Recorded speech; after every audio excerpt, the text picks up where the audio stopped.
Ang gabi na sinubukan akong lasunin ng sarili kong anak, si Ricardo, at ng aking manugang, si Elena. Hindi lang iyon pagtataksil, iyon ay isang matinding hiya, isang malaking walang utang na loob. Ginamit nila ang aking pag-ibig laban sa akin. Ginawa nila akong ATM. Walang pakialam sa aming legacy ni Marita. Nag-alala si Ricardo sa utang niyang 95,000 dazyo. Akala nila, malulunod ako sa lason na inihanda nila. Akala nila, wala akong laban. Pero ang maliit na lola na ito, may lihim na kaibigan, may trump card ako. Ngayon, babawiin ko ang aking dangal, hindi lang negosyo. Tinawag ko na ang pulis. Kung ikaw din, nasaktan ng sarili mong pamilya, like and share mo ito. Kwentuhan mo ako, saan ka nanunood? Nagdesisyon akong makinig. Dahil dito, nalaman ko ang isang katotohanang nakakapangilabot, tunay na nakakatindig balahibo. 30 minuto ang lumipas, kumatok na ang pulis sa kanilang pintuan. Hindi mo gugustuhing malaman kung ano ang sumunod na nangyari. Pero bago tayo magpatuloy, paki-subscribe muna sa channel. At sabihin mo sa comments kung saan mo kami pinapakinggan. Ang bula ng sabon kumakapit sa aking kamay. Habang hinuhugasan ko ang paboritong tasa ni Marita, ang aking asawa. Ito na ang pangatlong beses sa linggong ito. Pareho lang ang aking gabi-gabi na ginagawa.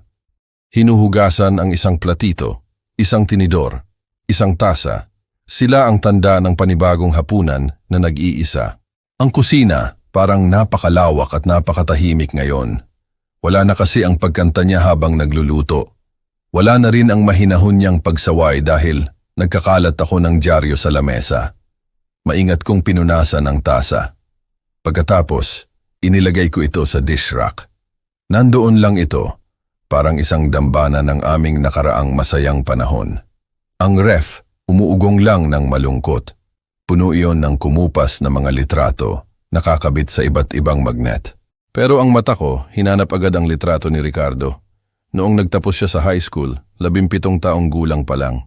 Nakangiti siya ng malapad, nakasuot ng cap at gown. Habang yakap siya ni Marita, ang kanyang ina.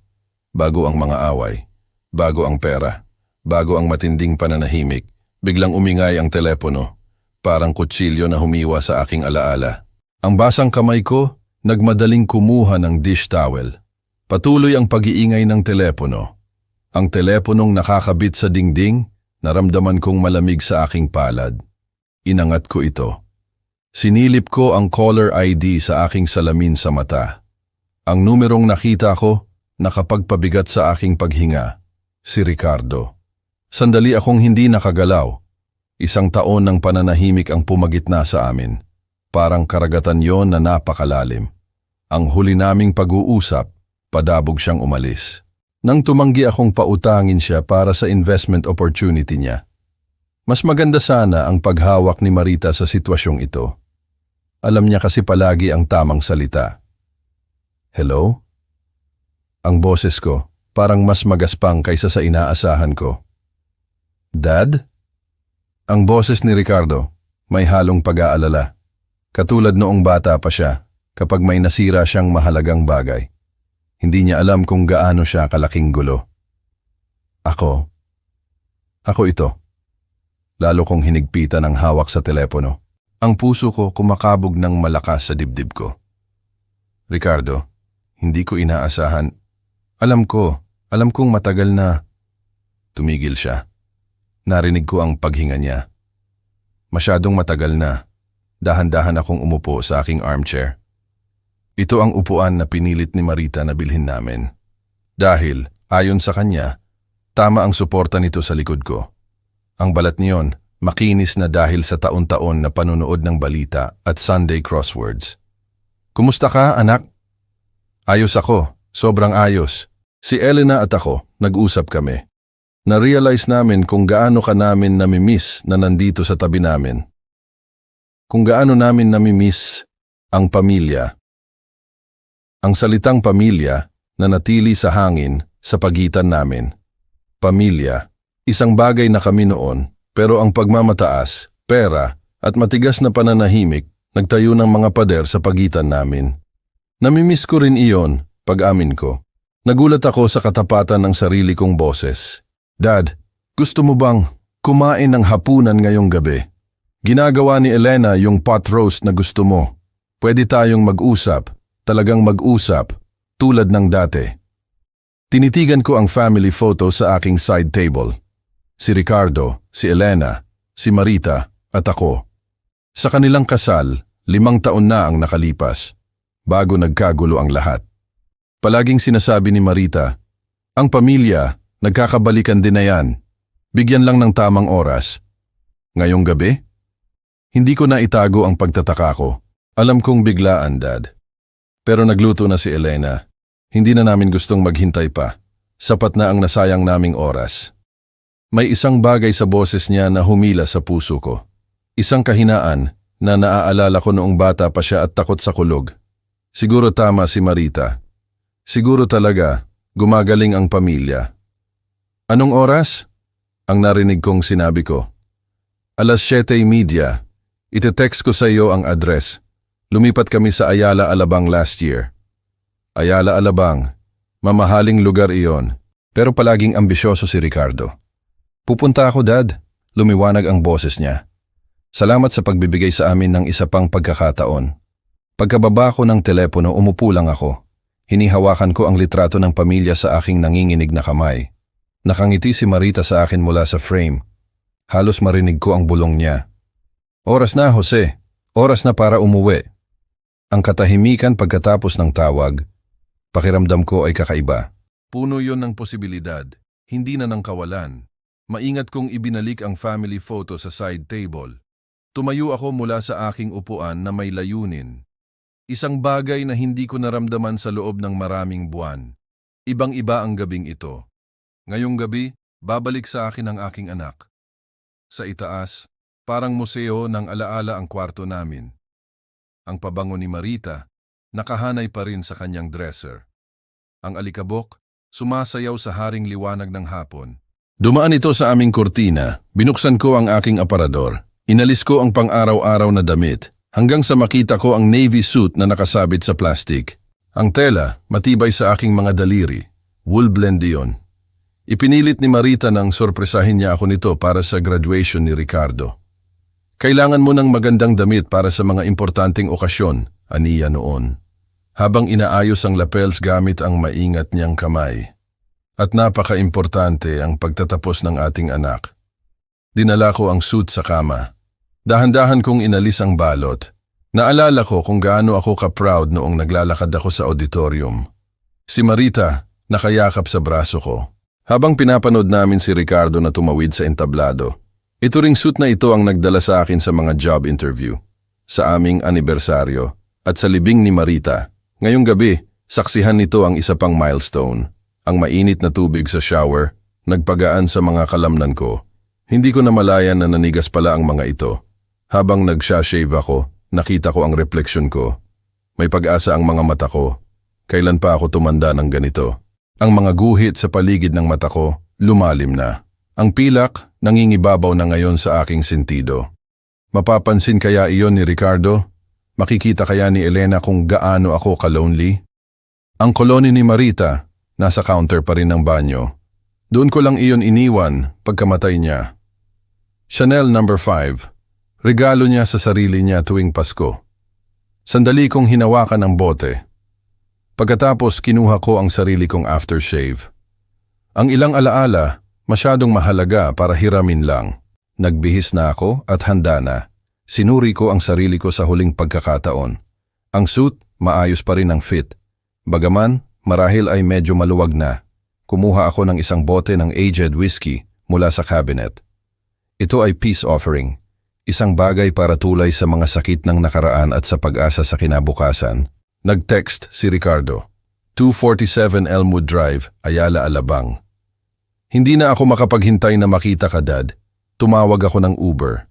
Nag-aalangan ang mga daliri ko habang nagtatype ng address. Ang Ayala Alabang, 40 minuto ang layo. Iba sa tahimik kong lugar sa Project 6, Quezon City. Ang app, nagpakita ng 8 minutong paghihintay. Nakatayo ako sa bintana, pinapanood ang mga pamilyar na bahay. Naglaho sa dilim ng gabi. Kumaway sa akin si Aling Nena. Kumaway din ako. Mas magaan ang pakiramdam ko kaysa noong mga nakaraang buwan. Siguro, magbabago ang lahat ngayong gabi. Siguro talagang makakabalik ang pamilya sa bahay. Dumating ang Uber, eksaktong oras. Malinis na sedan. May isang driver na mabait at nagkomento tungkol sa ganda ng panahon habang umaalis kami sa kurbada. Ang Project 6 nagbigay daan sa mga highway. Ang highway nagbigay daan sa mga subdivision na may maayos na hardin. Pinanood ko ang pagbabago ng mundo sa labas ng bintana ko. Ang mga bahay, lumalaki. Ang mga damuhan, lalong nagiging maayos. Ang mga driveway, lumalapad. Pagdating namin sa Makati, nakatingin na ako sa mga mansion. Pwedeng tirahan ng 6 na pamilyang tulad namin. Ang Ayala Alabang, napakagandang lugar, sabi ng driver. Napansin niya ang pagkagulat ko. Maraming matatagumpay na tao dito. Dinadalaw ko ang anak ko, sagot ko. Bumukal ang pagmamalaki sa dibdib ko. Sa kabila ng pagtataka ko kung paano nakayanan ni Ricardo ang ganoong karangyaan. Swerte mong tao, sir. May pamilya ka sa ganitong lugar. Swerte nga, naisip ko. Ngunit may bahagyang pagkabahala. Paano nga ba nakabili si Ricardo ng bahay sa isa sa pinakamahal na zip codes ng Maynila? Bumagal ang Uber sa tapat ng isang bahay. Parang galing iyon sa mga architectural magazines. Nakatigil ako sa backseat. Tinitigan ko ang mga haligi na gawa sa bato. Ang perpektong topiaries. Siguro mas mahal pa yon kaysa sa buwanan kong renta. Isang pabilog na driveway ang kumurbada sa paligid ng isang fountain, kung saan sumasayaw ang tubig sa liwanag ng gabi. 2 luxury cars, isang Mercedes at isang BMW. Nakapark doon, parang nagliliwanag na pahayag ng tagumpay. Ito na po, sir, masayang inihayag ng driver. Ang ganda ng lugar. Nanginig ang mga kamay ko habang nagbibilang ng pera. Nagbigay ako ng malaking tip. Salamat, magandang gabi. Ang pinto ng kotse, parang mas mabigat kaysa sa dapat. Lumabas ako sa malinis na pavement. Ang sapatos ko, kinintab pero halatang luma. Tumunog sa bato habang naglalakad ako sa kurbadang daanan. Pumunta ako sa isang entrance na parang sa isang maliit na hotel. Ang perpektong trimmed hedges, nakahanay sa daanan. Ang motion sensor lights lumiwanag sa paglapit ko, parang sa teatro.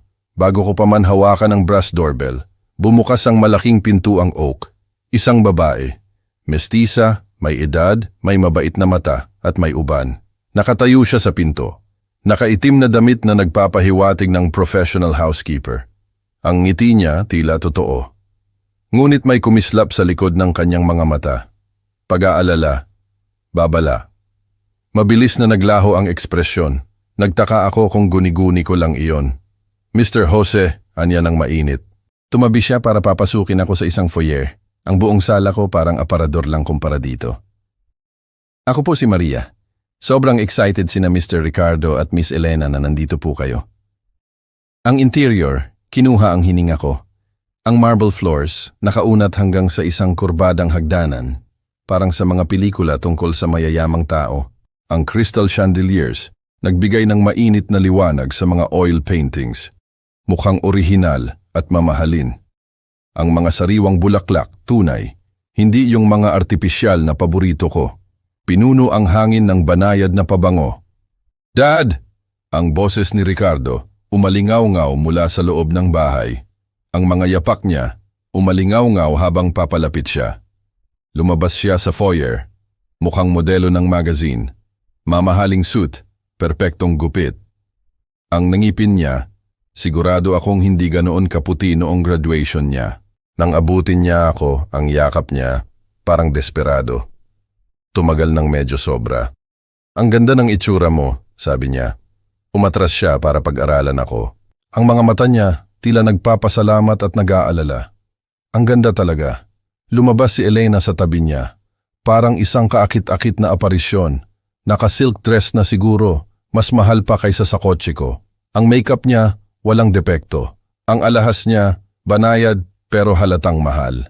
Ang ngiti niya, perpekto. Parang inensayo. Jose, lumapit siya para halikan ako sa pisngi.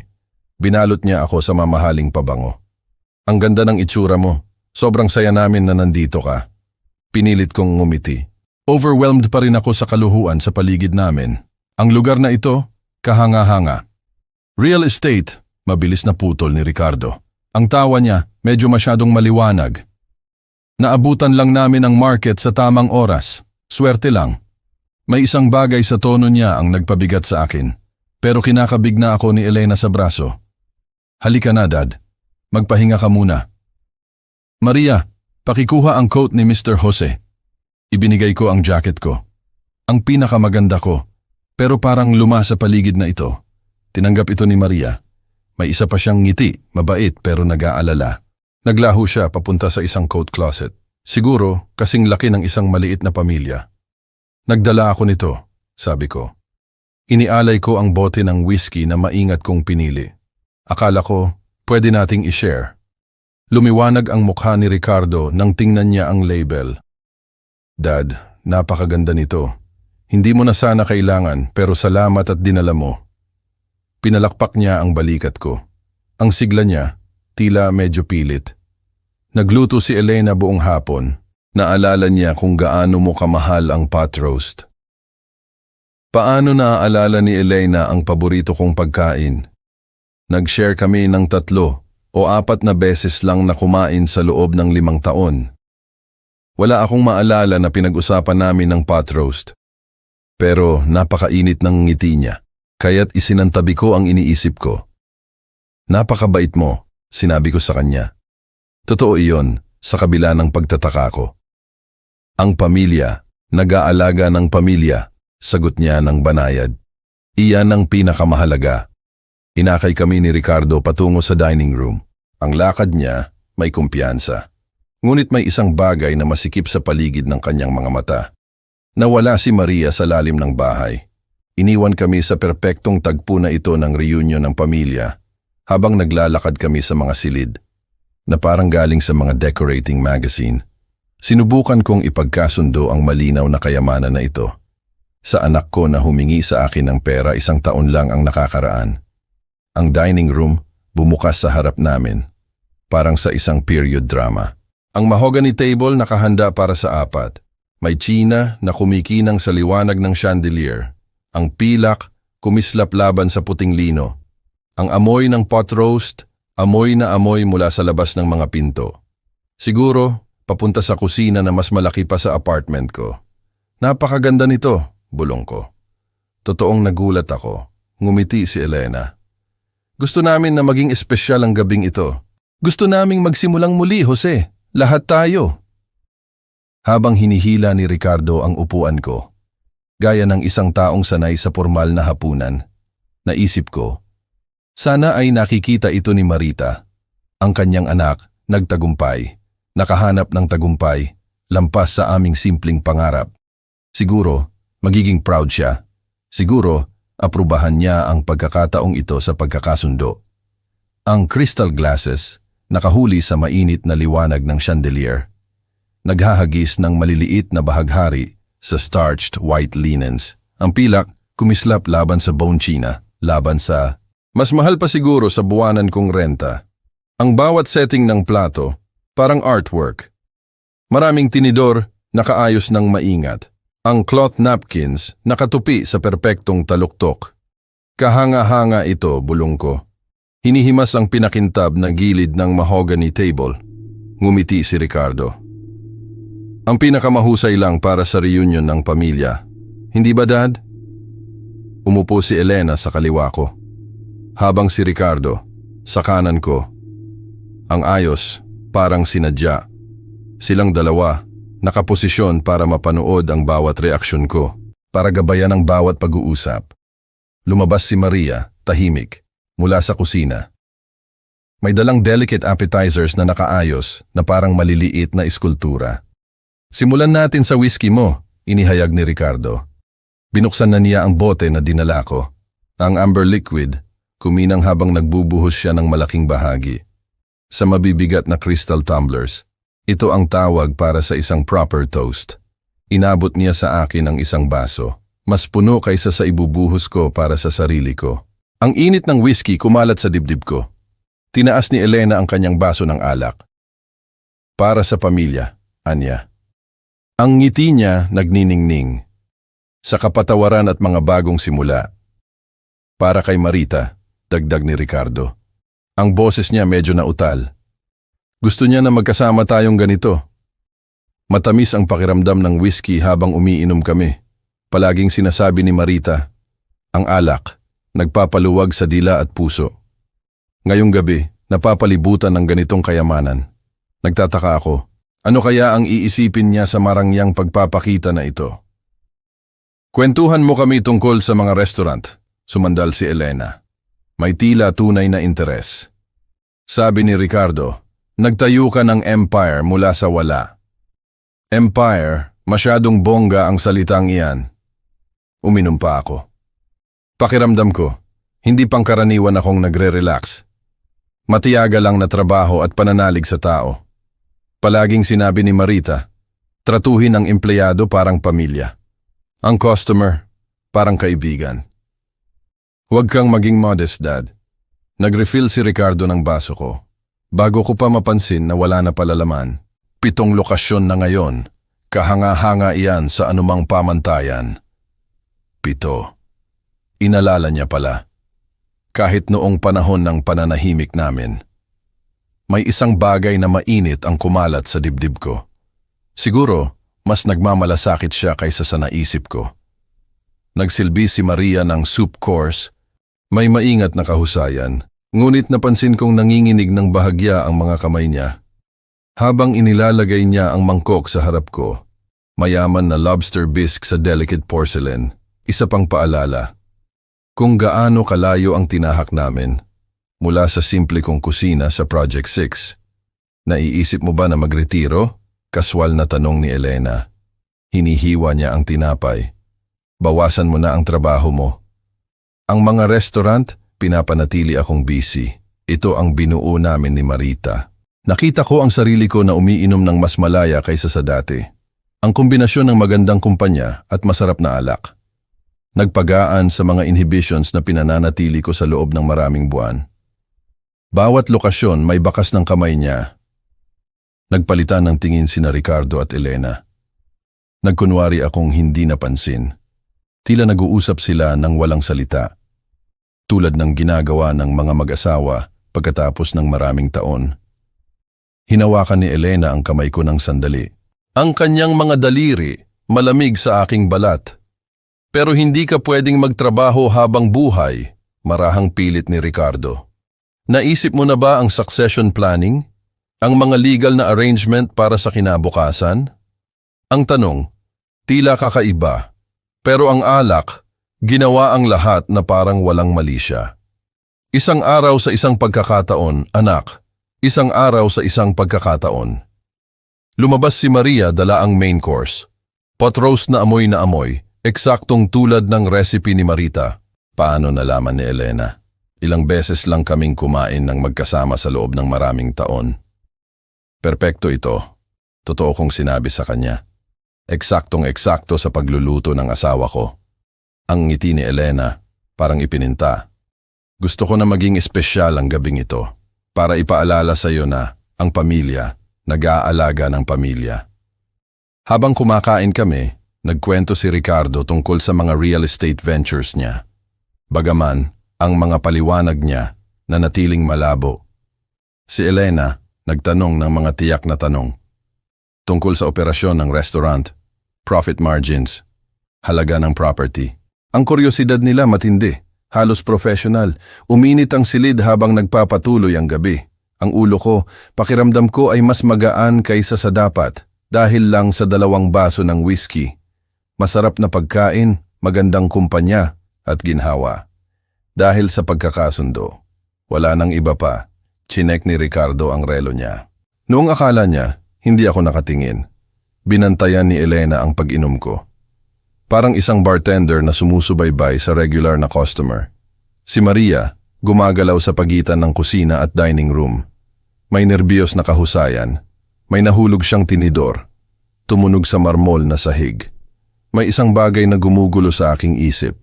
Pero ang whiskey, nagpahirap sa pag-iisip. Ang lahat, parang surreal. Parang pinapanood ko ang sarili ko mula sa labas ng katawan ko. Kailan pa ako naging lightweight? Inabot ko ang bulsa ng jacket ko para kunin ang telepono ko. Biglang nag-vibrate ang telepono ko.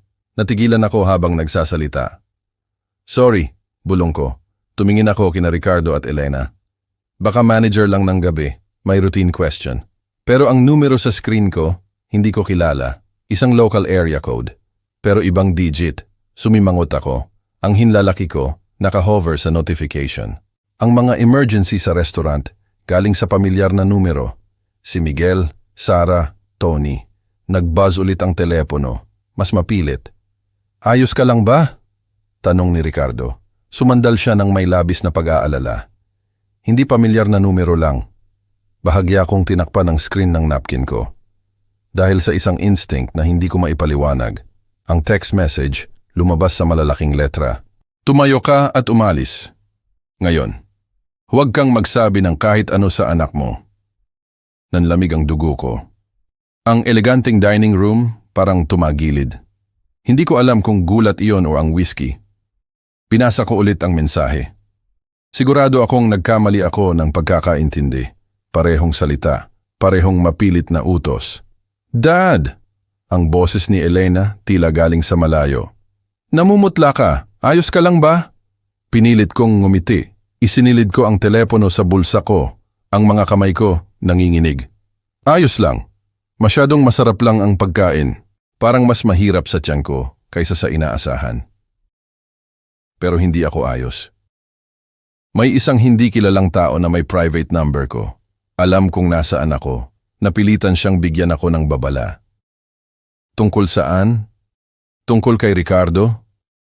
Tungkol sa perpektong gabing ito. Na biglang naging parang isang stage production. Ang baso ng whiskey sa kamay ko. Nahuli ang liwanag ng chandelier. Ang likido, umikot habang nanginginig ang mga daliri ko. Kailan pa ako naging ganito kahilo? 2 baso, hindi dapat makaapekto sa akin ng ganito. Hindi kong busog ako. Siguro kaunting tubig, mungkahi ni Elena. Nagsignal na siya kay Maria. Pinag-aralan ni Ricardo ang mukha ko. Sigurado ka bang okay ka? Namuti ka kanina. Sigurado ako. Ang pagsisinungaling, mas madali kaysa sa dapat. Kailangan ko lang paumanhin sandali. Banyo? Oo naman. Itinuro ni Ricardo ang hallway. Pangalawang pinto sa kaliwa. Hihintayin ka namin. Nagdadala na si Maria ng dessert. Maingat akong tumayo. Sinubukan ko ang balanse ko. Ang silid, umindayog ng bahagya. Pero nagawa kong maglakad ng normal patungo sa hallway. Sa likod ko, nagpatuloy ang boses ni na Ricardo at Elena. Mababa, nag-aalala. Ang hallway, nakaunat. Nakalinya sa mamahaling artwork at banayad na ilaw, ang pangalawang pinto sa kaliwa, papunta sa powder room. Pero sa halip na kumaliwa, may nagtulak sa akin, na ituloy ang lakad ko, patungo sa tila entrance ng kusina. Ang anonymous message, nagniningas sa alaala ko. Alam nang nagpadala nito ang isang bagay na hindi ko alam. May isang taong nakaramdam na nasa sapat akong panganib, kaya't nagbigay siya ng babala. Nakatayo si Maria sa malaking lababo. Naghuhugas ng crystal glasses. May paraan at tiyaga. Nakatalikod siya sa akin. Pero hindi niya ako pinansin. Kahit na siguro, narinig niya ang mga yapak ko. Nagpatuloy siya sa trabaho. Parang invisible ako. Ang likod ng pinto ng kusina, nandoon lang. Patungo sa tila isang hardin, kalayaan, sariwang hangin, lugar para mag-isip ng malinaw. Malayo sa mapagmatsyag na mata ni na Ricardo at Elena. Tahimik akong dumaan kay Maria. Inaasahan kong lilingon siya, na magtatanong sa presensya ko, na aalerto sa mga host ko. Hindi siya lumingon. Ngunit ang balikat niya bahagyang nanigas habang dumadaan ako. Ang pinto, tahimik na bumukas. Patungo sa maayos na damuhan, parang sa isang country club. Ang motion sensors nagbigay liwanag sa daanan ko. Sa perpektong trimmed grass, patungo sa isang gate sa likod ng bakod. Ang telepono ko, mabigat sa bulsa ko. Dala ang misteryosong babala, parang isang ticking bomb. Ang mga ilaw sa kalye sa labas ng bakod. Nangangako ng anonymity, layo mula sa anumang panganib. Naglakad ako ng mas mabilis. Ang sapatos ko, madulas sa may hamog na damo. Wala na akong pakialam sa mantsa o hitsura.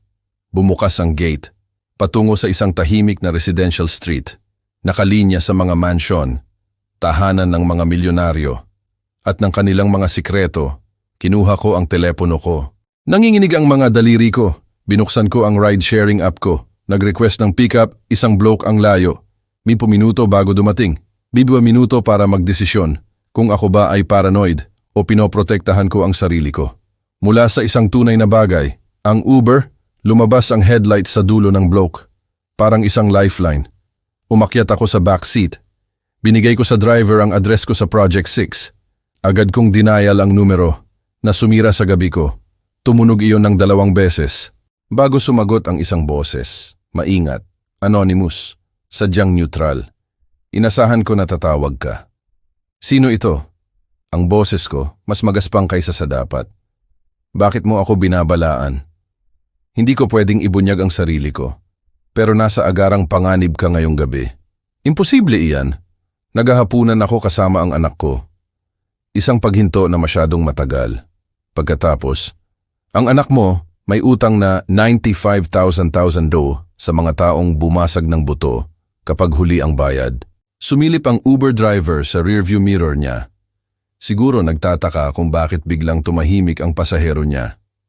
Hinawakan kong mas mahigpit ang telepono. Ang mga salita ng anonymous na boses umalingaw-ngaw sa ulo ko, parang palo ng martilyo. Imposible iyan, ulit ko, kahit na wala akong conviction. Si Ricardo may real estate. Nakira siya sa isang mansion. Nangutang siya sa lahat para tustusan ang mga utang niya sa sugal. Underground casinos, high-stakes poker, sports betting sa mga organized loan sharks, mga sindikato. Ang boses nanatiling kalmado. 2 linggo para magbayad o harapin ang seryosong pisikal na kahihinatnan. Ang libreng kamay ko, kinuha ang door handle. Parang makakatakas ako sa impormasyong ito. Sa pagtakas mula sa gumagalaw na kotse. Sa bintana, ang mamahaling lugar sa Ayala, Alabang. Malabo ang pagkakita. Ang perpektong damuhan, nagtatago ng hindi perpektong mga sikreto. Kahit na totoo iyan, dahan-dahan kong sabi, ano ang kinalaman niyan sa pagbabala sa akin para lumayo sa hapunan? Ang whiskey na dinala mo may zetroolum. Pinaparami nito ang epekto ng alak ng 5 beses. Ginagawa kang napakadaling mahimok. Ang mga salita, parang suntok. Ang kakaibang pagkahilo. Ang paraan kung paano nakaapekto sa akin ang 2 baso. Parang 6 na baso. Ang aking pagiging handa na talakayin ang mga detalye ng negosyo na normal kong itinatago. Iyon ay... Tumigil ako. Naalala ko ang masigasig na pagpipilit ni Ricardo. Nabuksan agad ang regalo ko. Ang maingat na pagmomonitor ni Elena sa pag-inom ko. Ang kanilang coordinated refilling ng baso ko. Bago ko pa mapansin na wala na pala laman. Ang mga legal na dokumento inihanda na ng maaga, patuloy ang boses. Kumpul tong paglilipat ng mga restaurant properties mo at business assets. Power of attorney, nagbibigay kay Ricardo ng ganap na kontrol. Ang kulang na lang ang pirma mo. Ang Uber driver, nakatingin lang sa kalsada. Professionally ignoring ang pag-aalala ng pasahero niya. Tinitigan ko ang mga kalye ng subdivision. Mukhang sinister bigla. Bawat maliwanag na bintana. Posibleng nagtatago ng katulad na pagtataksil. Paano mo nalaman ang lahat ng ito? Hindi mahalaga iyan. Ang mahalaga, nakatakas ka. Bago ka pumirma ng kahit ano. Ang zetroolum, kasama ng alak, maaaring magdulot ng memory gaps. Ginagawa itong madaling i-claim na kusa mong inilipat ang lahat. Naisip ko ang nerbyosong enerhiya ni Ricardo. Ang inensayo na init ni Elena, ang kanilang mga tiyak na tanong tungkol sa succession planning at retirement. Ang gabi, umikot sa alaala ko. May nakakatakot na bagong konteksto. Bawat toast, bawat refilled glass, bawat strategic touch, dinisenyo para pababain ang guard ko. Ang anak ko, hindi niya gagawin. Pero namatay ang pagprotesta sa lalamunan ko. Ang batang humingi sa akin na basahin siya ng bedtime stories. Naging isang lalaki, desperado, para bigyan ng droga ang sarili niyang ama. Binigyan siya ng mga loan sharks ng 2 linggo. Ang deadline na iyon, 11 araw na lang. Bakit mo ako tinutulungan? Tanong ko sa huli. Dahil mali ang plano nila. Dahil karapat-dapat mong malaman ang katotohanan tungkol sa mga taong pinagkakatiwalaan mo. Alam ng anonymous caller ang mga detalye na hindi dapat malaman ng isang estranghero. Mga halaga ng utang, pangalan ng droga, detalye ng illegal document. Isang taong may intimate access sa konspirasyon ni Ricardo at Elena. Sino ka ba talaga? Isang taong nakakakita ng higit sa napapansin ng mga tao. Isang taong hindi kayang tumayo lang at panoorin. Ang isang inosenteng tao na masira dahil sa kasakiman ng pamilya. Si Maria, tumama sa akin ang realization, parang kidlat. Ang nerbiyosong kahusayan niya noong hapunan. Ang paraan kung paano niya iniiwasan ang eye contact. Ang sadyang hindi niya reaksyon. Noong dumaan ako sa kusina, alam niya ang plano at pinili niya ang konsensya kaysa sa seguridad ng kanyang trabaho. Salamat, tahimik kong sabi. Huwag ka munang magpasalamat. Malalaman nila na wala ka na. Desperado si Ricardo na subukan ulit, marahil, sa mas delikading paraan. Nagpatuloy ang Uber patungo sa Project 6. Bawat milya, tumataas ang distansya.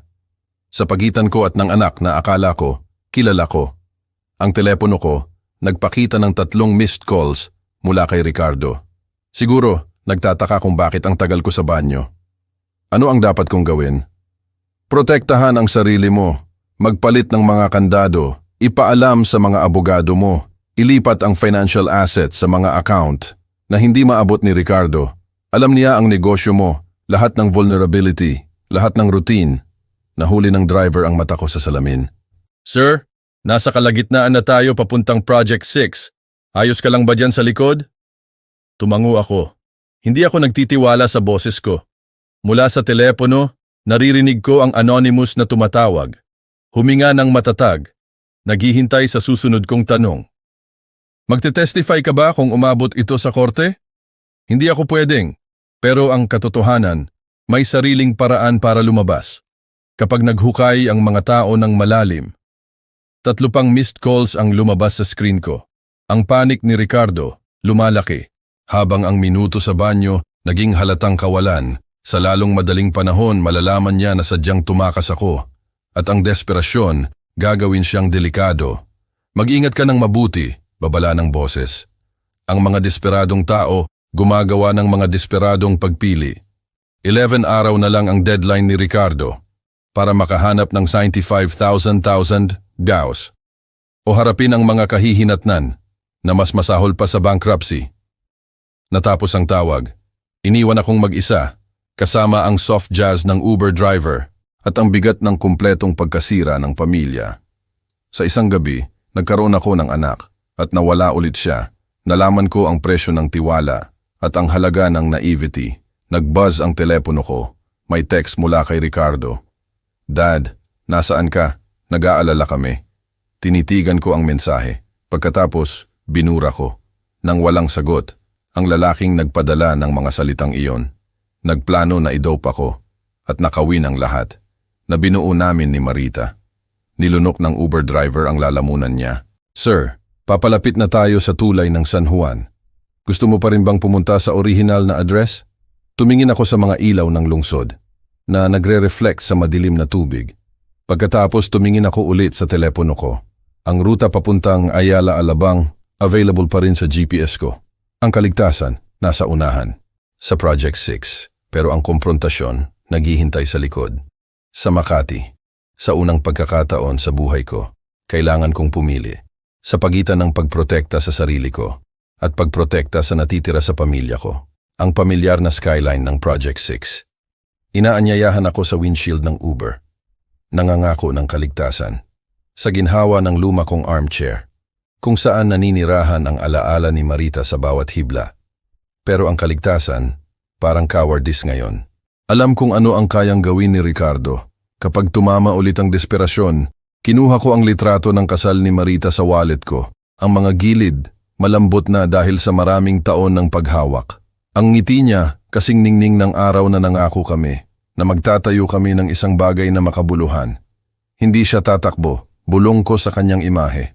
Nahuli ng driver ang mata ko sa rearview mirror. Ayos lang ba ang lahat diyan sa likod, sir? Sa totoo lang, hindi. Umupo ako ng tuwid. Ang desisyon, nagiging parang bakal sa dibdib ko. Kailangan ko munang tumawag.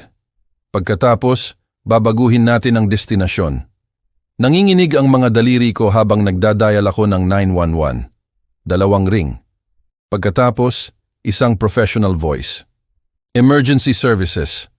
Ano ang emergency mo? Sinisubukan akong lasunin ng pamilya ko. Para sa pera. Ang mga salita, parang surreal na sinabi ng malakas. Parang linya sa isang television drama. May ebidensya ako, at nandoon pa rin sila sa lokasyon. May inihandang legal na dokumento. Sir, nasa agarang panganib ka ba ngayon? Hindi ngayon, pero kailangan ko ng mga opisyal sa 247 Elmwood Drive, Ayala, Alabang. Babalik ako doon para kumuha ng ebidensya. Ang mga tanong ng dispatcher, mabilis. Uri ng paglason, bilang ng suspects, mga armas. Sumagot ako ng maingat. Ang business training ko, nag-take over.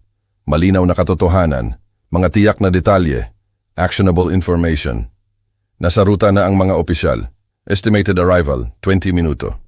Sir, lubos kong ipinapayo na huwag kang bumalik sa lokasyon na iyon hanggang sa... Pero ang litrato ni Marita nakatingin sa akin. Ang ekspresyon niya, sinusuportahan ako. Pero kung hindi ako babalik, sisirain nila ang ebidensya at susubukan ulit ito sa ibang tao. Pagkatapos ko mag-disconnect, sumandal ako sa driver. Pagbabago ng plano, babalik tayo sa Ayala, Alabang. Sir, mukhang nagagalit ka talaga. Siguro dapat mong isipin ito. Hindi ito padalos-dalos na desisyon. Tumingin ako sa mga mata niya sa salamin. Minsan kailangan mong pumili.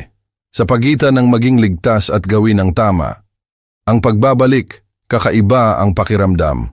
Mula sa nauna naming biyahe. Ang mga ilaw sa kalye, nagbigay liwanag sa determinasyon. Hindi sa pagkalito, ang bawat milya naglapit sa akin. Sa pagharap sa anak na pinalaki ko. Sa pamilyang pinagkatiwalaan ko. Sa kinabukasan na kailangan kong itayo ulit. Mula sa simula, ang boses ni Marita tila bumubulong mula sa litrato. Pamilya, nangangahulugan ng pagsasabi ng katotohanan. 20 minuto ang lumipas. Liko kami sa Hill Street. Ang mga kotse ng pulis, papalapit mula sa tapat.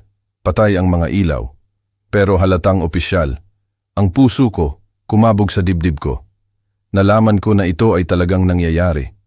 Malapit ko nang sirain ang pamilya ko para iligtas ang sarili ko at marahil ang iba.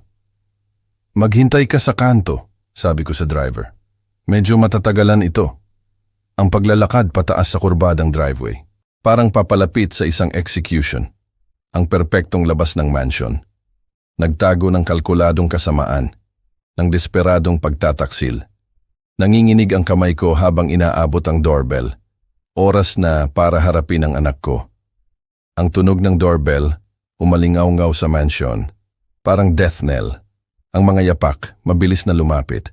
Masyadong mabilis para sa kaswal na pag-aalala. Hinila ni Ricardo ang pinto. Ang ginhawa at hinala, nag-aaway sa mukha niya. Dad, nasaan ka? Ang ngiti niya, parang ipininta. Nag-aalala kami. Pasensya na, anak. Pinilit ko ang boses ko. Kailangan ko lang ng sariwang hangin. Nahilo ako pagkatapos ng masarap na pagkain na iyon. Nahilo? Ang mga mata niya naging matalas. Halos kalahating oras ka nang wala. Akala ni Elena may nangyaring masama. Nawala sa isip ko ang oras. Ang ganda ng lugar ninyo rito. Naglakad ako ng mas malayo kaysa sa intensyon ko. Lumabas si Elena sa likod ni Ricardo. Ang designer dress niya gusot. Mula sa nerbiyosong paglalakad, ang perpekto niyang hostess mask na wala sandali. Nagpakita ng raw panic. Jose, binigyan mo kami ng takot. Inabot niya ang braso ko. Ang mga daliri niya nanginginig ng bahagya. Mas maganda na ba ang pakiramdam mo ngayon? Mas maganda na, salamat. Hinayaan ko siyang akayin ako papasok. Napansin ko kung paano nagtagal ang hawak niya. Masyadong mahigpit. Kailangan ko lang na maglinis ng ulo. Ang foyer, pakiramdam ko ay mas maliit na ngayon. Oppressive, hindi impressive. Bawat mamahaling detalye, nagpaalala sa akin ng blood money na bumili ng ilusyon na ito ng tagumpay. Siguro, masyado kang nag-inom ng alak noong hapunan. Ang tawa ni Elena parang brittle. Kumuha tayo ng tubig para sa'yo. At sa totoo lang, gusto ko na ulit umupo. Sadyang lumakad ako patungo sa dining room. Kung ayos lang. Nagpalitan sina Ricardo at Elena ng tingin. Puno ng kahulugan. Dapat hindi ko iyon mapansin. Ang coordinated response nila, parang ininsayo. Oo naman, Dad. Kahit anong kailangan mo. Ang dining room, mabilis na inayos. Sa panahon ng kawalan ko. Ang mga papel na baka nakakalat sa lamesa. Wala na. Si Maria gumagalaw ng maingat. Sa pagitan ng kusina at dining room, ang nerbyosong enerhiya niya mas malinaw kaysa sa dati. Umupo ako sa upuan ko, sa ulo ng lamesa. Napansin ko kung paano ako sinapul ni Ricardo at Elena. Eksaktong tulad ng dati, ang mga crystal glasses inalis na. Ang mga plato ng hapunan nakasalansan. Pero ang atmosphere nanginginig. Dahil sa hindi masabing tensyon. Sana hindi mo masamain, maingat na sabi ni Elena. Pero naglinis kami ng kaunti. Ayaw naming iwanan si Maria sa masyadong maraming trabaho. Napakakonsiderado, ngumiti ako ng banayad. Nagtataka kung anong ebidensya ang itinago nila habang wala ako. Kiniskis ni Ricardo ang mga daliri niya sa mahogany table. Isang nerbiyosong ugali noong bata pa siya, na nagbigay daan sa pagkabalisa niya ngayon. Kaya, Dad, ganap na bang nakabawi ang pakiramdam mo? Wala na bang hilo o pagkalito? Ang tanong, may undertones na nagkunwari akong hindi naririnig. Malinaw na parang bell, anak. Ang sariwang hangin nagtrabaho ng mahusay. Sumandal si Elena. May kalkuladong pag-aalala. Alam mo, ang masasarap na pagkain, maaring makaapekto sa tao habang tayo ay tumatanda. Siguro sa susunod, dapat tayong magplano ng mas magaan. Sa susunod, parang magkakaroon pa ng isa, pagkatapos ng gabing ito. Palagi akong may matibay na konstitusyon, sagot ko ng pantay. Mas marami pa sa masarap na pagkain at alak ang makakapagpabagal sa akin. Lumabas si Maria, dala ang mga baso ng sariwang tubig. Ang mga galaw niya, matalas at mahusay. Nang ilagay niya ang baso ko sa harap ko, ang kanyang mga daliri dumampi sa gilid ng lamesa. Na baka aksidenteng nanginginig. Chinek ni Ricardo ang relo niya. 1 kilos na halos hindi ko napansin. Ano man ang timeline na pinagtatrabahuhan nila, lalong umiiksi. Kaya, sabi niya nang may pilit na liwanag, dahil mas maganda na ang pakiramdam mo, siguro pwede nating ipagpatuloy ang gabi natin. Alam kong looking forward si Elena sa mas maraming pag-uusap. Oo naman. Ang ngiti ni Elena pwedeng magbigay lakas sa chandelier. Marami pa tayong dapat i-catch up. Pero may nagbago sa panahon ng kawalan ko. Ang desperasyon nila nagpapakita na sa mga bitak ng kanilang performance. At naramdaman ko na papalapit na ang gabi sa crescendo. Biglang tumayo si Ricardo, lumapit sa liquor cabinet. Dad, mag-toast pa tayo ng isa bago matapos ang gabi. Ang mga kamay ni Ricardo nanginginig ng bahagya habang sumusukat siya ng whiskey. Sa sariwang crystal tumblers, pinanood ko siya, napansin ko kung paano siya nagtagal sa baso ko. Nagdagdag ng extra liquid na iba ang pagkakakita sa liwanag ng amber. Alam mo, nagsimula ako, kaswal. Gusto kong ikwento sa iyo. Ang araw na ipinanganak ka, Ricardo. Ang balikat niya, bahagyang nanigas. Dad, sweet iyan. Pero siguro, mag-toast muna tayo. Masyadong masarap ang whiskey na ito, para hayaan lang na uminit. Mahalaga ito, anak. Umupo ako sa upuan ko, ang mga kamay nakatiklop ng mapayapa. Ang nanay mo, labor ng 14 na oras, ang pinakamahabang araw sa buhay ko. Sumandal si Elena, may pilit na sigasig. Jose, mawawala ang lasa ng whiskey kung masyado tayong maghihintay. Hindi ba pwedeng uminom tayo habang nakikinig? Pasensya na, mahal. Ang ilang kwento, hindi pwedeng madaliin. Pinanood ko si Ricardo. Nagdadala ng mga baso sa lamesa namin. Napansin ko ang bahagyang sediment na umiikot sa akin. Nang mahuli nito ang liwanag ng chandelier. Saan na ako? Oo. Si Marita, kumbinsido na may mali. Dahil masyadong matagal ang labor. Maingat na inilapag ni Ricardo ang baso ko. Tiniyak na makikita ko ang mapagbigay na bahagi na ibinuhos niya. Ang sarili niyang baso, mas kaunti ang laman. Malinaw na kristal, walang kakaibang particles. Ang doktor, patuloy na nagpapaliwanag, na normal lang ang lahat. Nagpatuloy ako, inangat ko ang baso ko. Parang tinitingnan ang kulay ng whiskey. Pero ang nanay mo, may instinct tungkol sa mga bagay na ito. Palagi niyang alam, kapag may isang bagay na hindi tama. Kahanga-hanga, putol ni Elena. Ang ngiti niya, lalong naging pilit. Pero sigurado akong umiinit na ang toast na iyon. Mas masarap ang kwento ng pamilya kung may masarap na whiskey. Dahan-dahan kong inikot ang baso ko. Pinapanood ang mga banyagang particles na sumasayaw. Sa amber liquid, zetroolum.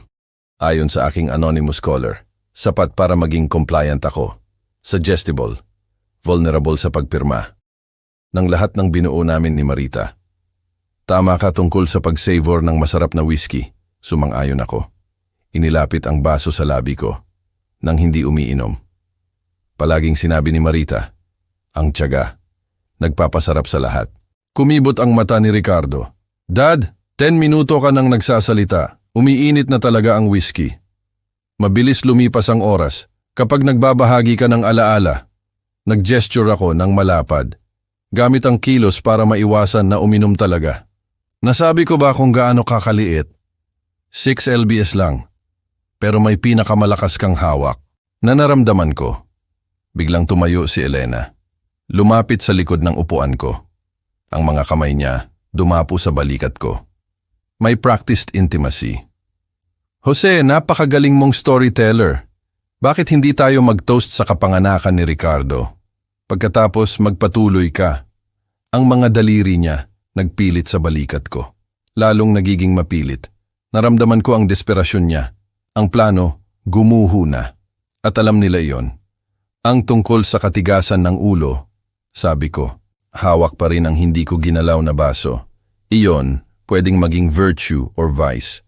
Palaging nag-aalala si Marita kung alin ang pipiliin mo. Tumahimik ang silid. Maliban sa mahinang tunog ni Maria, naghuhugas ng pinggan sa kusina. Tinitigan ako ni Ricardo at Elena nang may halos hindi maitagong frustration. Ang perpekto nilang plano nabubuwag sa bawat minutong lumilipas. Sa tingin ko, dahan-dahan kong sabi, mababali ang puso ni Marita kung makikita niya ang mga pagpipilian na ginawa mo.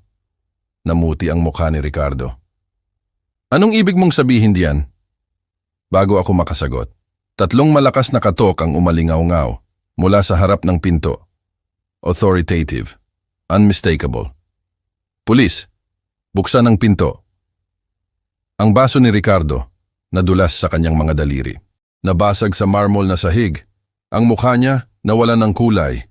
Ang metalikong tunog ng handcuffs. Hiniwa ang katahimikan ng dining room. Parang judge's gavel. Nakatayo si Ricardo. Nanginginig ang mukha, parang lumang pergamino, habang lumapit ang senior officer. May practiced authority. Richard Miller, ikaw ay inaresto dahil sa attempted poisoning, conspiracy to commit fraud, at elder abuse. Ang boses ng opisyal may bigat ng maraming taon na ginugol sa pagharap sa pagtataksil ng pamilya. May karapatan kang manatiling tahimik. Baliw ito. Ang boses ni Ricardo pumutok, parang sa teenager. Opisyal, misunderstanding lang ito. Nalilito lang ang tatay ko. Dad, please. Ang histerya ni Elena umabot sa rurok. Sabihin mo sa kanila na isa lang itong kakilakilabot na pagkakamali. Tumayo ako ng dahan-dahan. Ang hindi ko ginalaw na baso. Nang laso na whiskey nasa kamay ko pa rin. Ang sediment, umikot. Parang guilty secrets sa amber liquid. Walang pagkakamali. Ang baso na ito may zetroolum. Idinagdag ito ng anak ko para papirmahin ako ng mga business transfer documents. Tinanggap ng junior officer ang baso. May latex gloves. Tinaas niya ito sa liwanag ng chandelier. Ang mga banyagang particles, malinaw na nakikita. Undeniable evidence ng calculated betrayal. Sir, ang attempted poisoning, may parusang 8 hanggang 12 taon minimum, imporma ng senior officer kay Ricardo, habang nag-click ang handcuffs. Conspiracy at elder abuse, dagdag na oras. Bahagyang bumagsak ang tuhod ni Ricardo. 12 taon? Pero ang mga loan sharks, papatayin nila ako kung hindi ako magbabayad sa loob ng 11 araw. Nawalan ng kulay ang mukha ni Elena. Ricardo, tumahimik ka. Huwag ka nang magsalita. Pero si Ricardo, lampas na sa strategic thinking. Dad, hindi mo naiintindihan. Binantaan nila na babasagin ang mga binti ko. Pagkatapos, patayin ako. Wala akong pagpipilian. May mga pagpipilian ka, tahimik kong sagot. Pinili mo ang sugal kaysa sa pamilya. Pinili mo ang krimen kaysa sa matapat na trabaho. Pinili mo na lasunin ang sarili mong ama kaysa harapin ang mga kahihinatnan. Nagpalitan ng tingin ang mga opisyal. Narinig na nila ang mga desperadong justifications. Pero ang attempted patricide para sa gambling debts. Nagtala bilang particular na disturbing. Elena Miller, inihayag ng junior officer. Ikaw ay inaresto rin bilang co-conspirator. Hindi! Ang perpektong manicured fingernails ni Elena, nangat-ngat sa gilid ng lamesa. Hindi ko plinano ang kahit ano. Pinilit ako ni Ricardo. Biktima rin ako. Ang ekspresyon ng senior officer. Nagpapahiwatig na narinig na niya ang defense na iyon. Ma'am, ipinapakita ng ebidensya na nag-research ka sa mga preferences ng biktima at lumahok sa drugging plan. Habang inakay nila sina Ricardo at Elena patungo sa harap ng pinto. Lumingon si Ricardo. Ang mga mata niya, may huling desperadong manipulation attempt. Dad, paano mo nagawa ito sa sarili mong pamilya? Mababali ang puso ni nanay. Ang nanay mo, pinahahalagahan ang katapatan kaysa sa komportable. Matigas kong sagot. Hinding-hindi niya mapapatawad. Ang sinubukan mong gawin ngayong gabi. Lumabas si Maria mula sa kusina. Ang kanyang professional mask, tuluyan nang nawala. Nagpakita ng satisfaction na may halong lungkot. Nasaksihan niya ang paghahatid ng hustisya. Ngunit naunawaan niya ang human cost. Tumahimik ang mansion.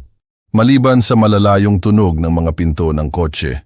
At ang mga makinang nagsisimula. Ang asul at pulang ilaw nagpinta sa mamahaling mga pader. Sa mga kulay ng kahihinatnan. Habang nawala ang mga sasakyan ng pulis sa gabi, nakatayo akong mag-isa sa dining room, kung saan sinubukan ng pamilya ko na sirain ako.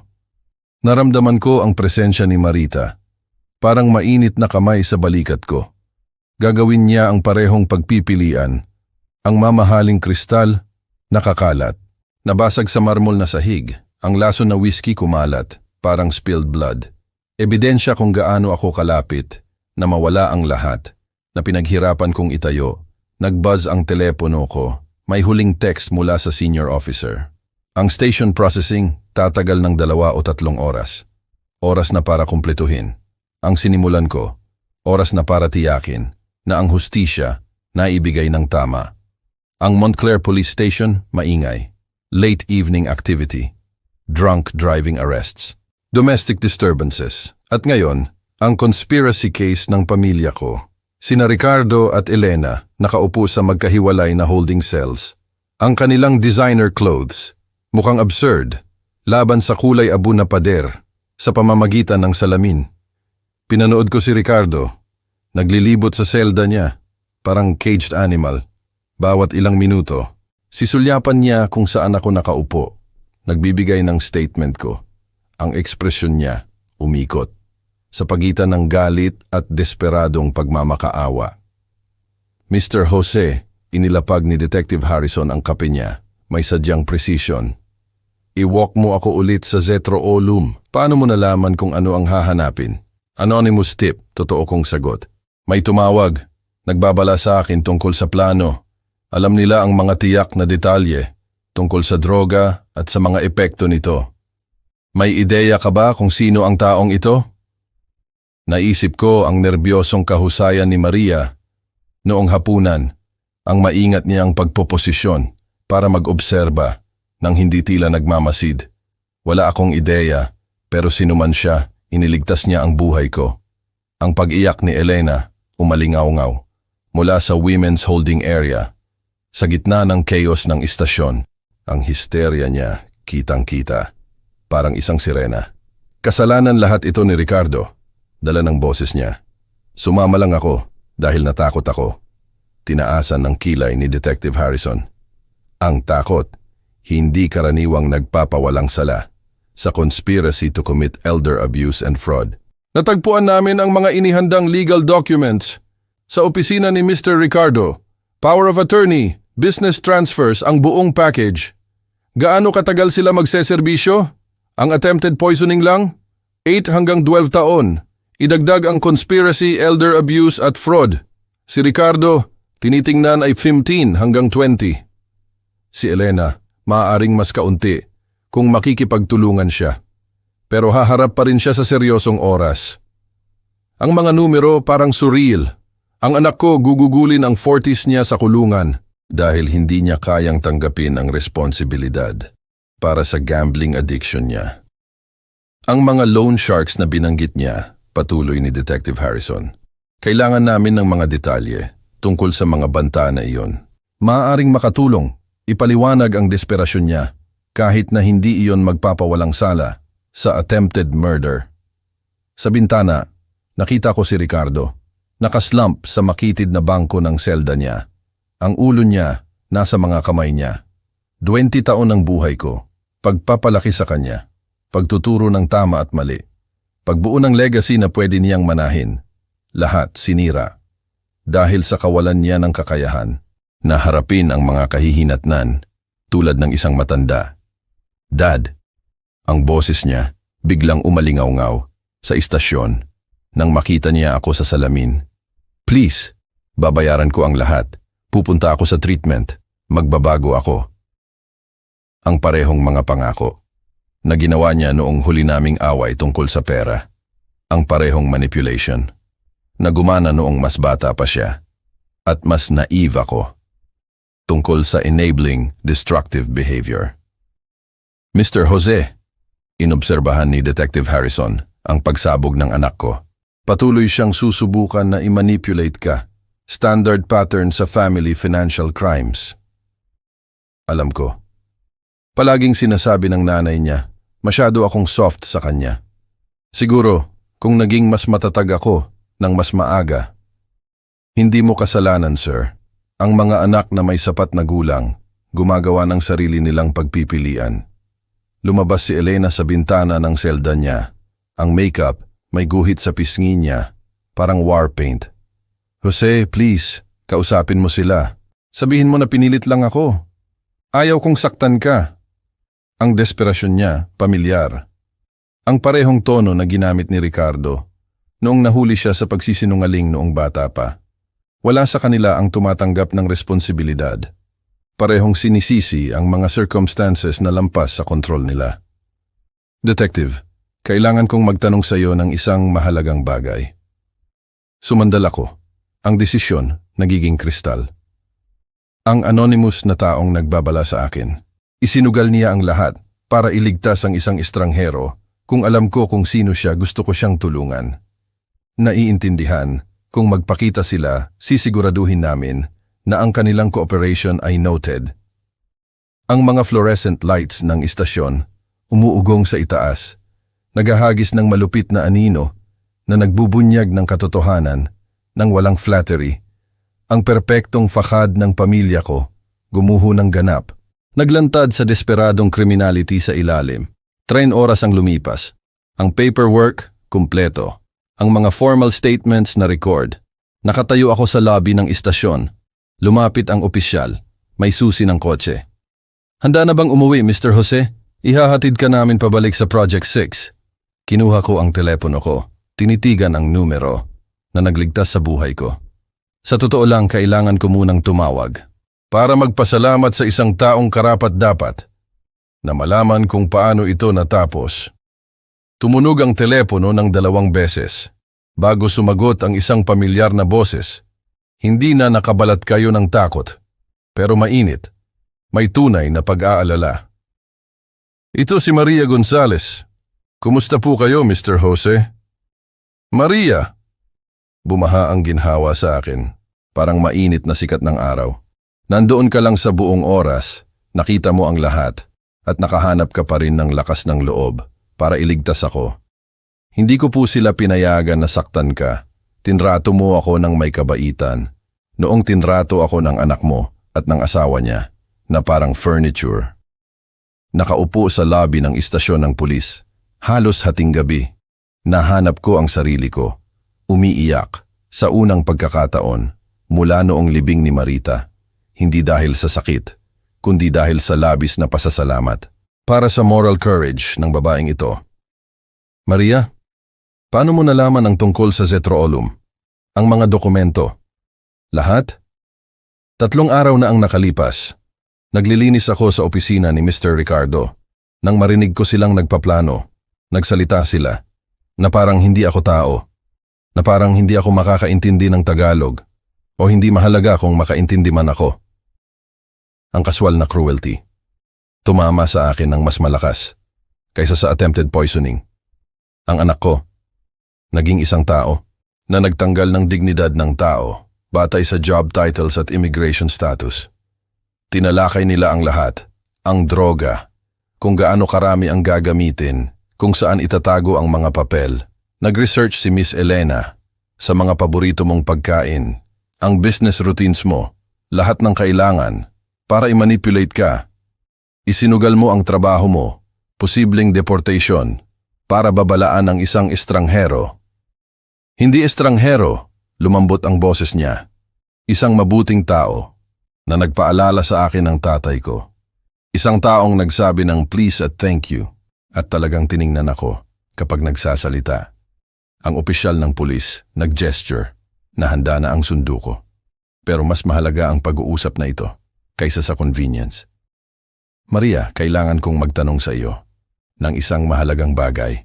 May trabaho ka na bang nakahanay? Wala po, sir. Pagkatapos ng gabing ito, duda ako na makakakuha ako ng references mula sa mga Miller. Meron akong 7 restaurant sa Project 6 at iba pang bahagi ng Quezon City. Kailangan ko ng manager para sa pinakabago kong lokasyon. Isang taong mapagkakatiwalaan ko ng ganap. Isang taong may moral character at judgment na tulad mo. Ang katahimikan, umabot sa koneksyon ng telepono. Nang magsalita ulit si Maria, nanginginig ang boses niya. Dahil sa emosyon. Mr. Jose, hindi mo kailangan. Hindi ito charity. Kailangan ko ng mga empleyado na gumagawa ng tama. Kapag walang nakatingin, pinatunayan mo ngayong gabi na ikaw mismo ang taong iyon. Ang sweldo, magsisimula sa 75,000 buwan-buwan. Health benefits, profit sharing pagkatapos ng 1 taon, kasama ang lahat ng job training na kailangan mo para umangat sa restaurant management. Narinig ang hikbi ni Maria. Mula sa telepono. Sir, Hindi ko alam kung ano ang sasabihin. Sabihin mo na magsisimula ka sa Lunes ng umaga, Tetsavura AM, sa Timog Avenors Branch. Ako mismo ang magtitrain sa'yo. Ang opisyal ng pulis, matiyagang naghintay, habang kinukumpleto ko ang mga arrangements kay Maria, address exchange, start date confirmation, pangako ng trabaho, visa assistance kung kailangan. Nang sa wakas ay ibaba ko ang telepono, pakiramdam ko, mas magaan ako kaysa noong mga nakaraang buwan. Ang biyahe pabalik sa Project 6, lumipas sa komportabling katahimikan. Ang mga ilaw sa kalye, nagbigay liwanag sa mga pamilyar na lugar, kung saan mas mahalaga pa rin ang katapatan kaysa sa kayamanan. Kung saan nagtatrabaho ng matindi ang mga tao, nang hindi umaasa sa iba, napunduhan ang kanilang mga pagkakamali. Ang simple kong bahay tinanggap ako. Parang isang matandang kaibigan. Sa loob ang mga litrato ng pamilya. Nakabalot sa ref, si Ricardo sa iba't ibang edad. Si Elena sa kasal nila. Si Marita, nakangiti. Mula sa mas magandang panahon, maingat kong inalis ang litrato ni Ricardo. Hindi ko sinira, kundi inilagay sa drawer ng kusina. Ang ilang alaala, karapat-dapat na preservation, ngunit hindi araw-araw na visibility. Sumunod ang litrato ng kasal ni Elena. Ang litrato ni Marita na natili sa ref, ang ngiti niya, sumasang-ayon sa hustisya na naibigay at mga bagong pagkakaibigan na nakuha dahil sa moral courage. Sa kalendaryo ko, sumulat ako, Maria, 10 a.m., Lunes, sa espasyo na nakalaan para sa importanteng appointment. Sa ilalim niyon, bagong simula. Sa labas, ang Project 6, umuugong sa matapat na late night activity. Mga night shift workers, umuuwi na. Early shift workers, nagsisimula na sa araw nila. Mga taong nakakaunawa na ang integridad hindi mabibili ng hiniram na pera o ninakaw sa pamamagitan ng family manipulation. Magugustuhan sana ni Marita ang kwento ni Maria. Palagi niyang sinasabi, ang pinakamahusay na empleyado ay yung gumagawa ng tama para sa tamang dahilan, anuman ang personal cost. Nag-buzz ang telepono ko. May huling text mula kay Detective Harrison. Ang dalawang suspect, formal ng kinasuhan. Ang mga paglilitis, naka-schedule para sa Agosto. Ang iyong patotoo, mahalaga. Pinatay ko ang mga ilaw. Umakyat na ako. Handa na sa wakas, na matulog ng mapayapa.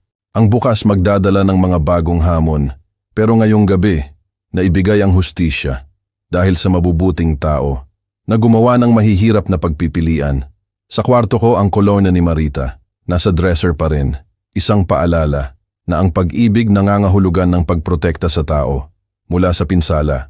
Kahit na ang pinsalang iyon ay galing sa pamilya, lalo na kapag galing sa pamilya. Kung nagustuhan mo ang kwentong ito, paki-like ang video na ito, mag-subscribe sa channel, at ibahagi ang iyong mga impressions sa kwentong ito sa comments. Para pakinggan ang susunod na kwento, i-click ang box sa kaliwa. Salamat sa panonood. Ang sakit po sa puso. Walang salita ang makakapaglarawan ng kirot na naramdaman ko. Pero nakamit ang hustisya. Si Ricardo at si Elena, haharapin na nila ang batas. Dahil sa gambling debt na 95,000 lang, sinubukan nila akong lasunin. Hindi ito tungkol sa paghihiganti, kundi sa katapatan. Sa gitna ng trahedya, may isang lihim na bayani. Si Maria, ang aking kasambahay, nagpakita ng tunay na dangal. Dahil sa moral courage niya, inalok ko siya. Siya na ang manager ng bago kong restaurant, simula Lunes. Ang pamilya, hindi lang iyan dugo. Iyan ay tiwala at katapatan. Ito na ang aking bagong simula. Kung nagustuhan mo ang kwentong ito, like and share mo. Paki-subscribe at i-comment. Ano ang dangal para sa inyo?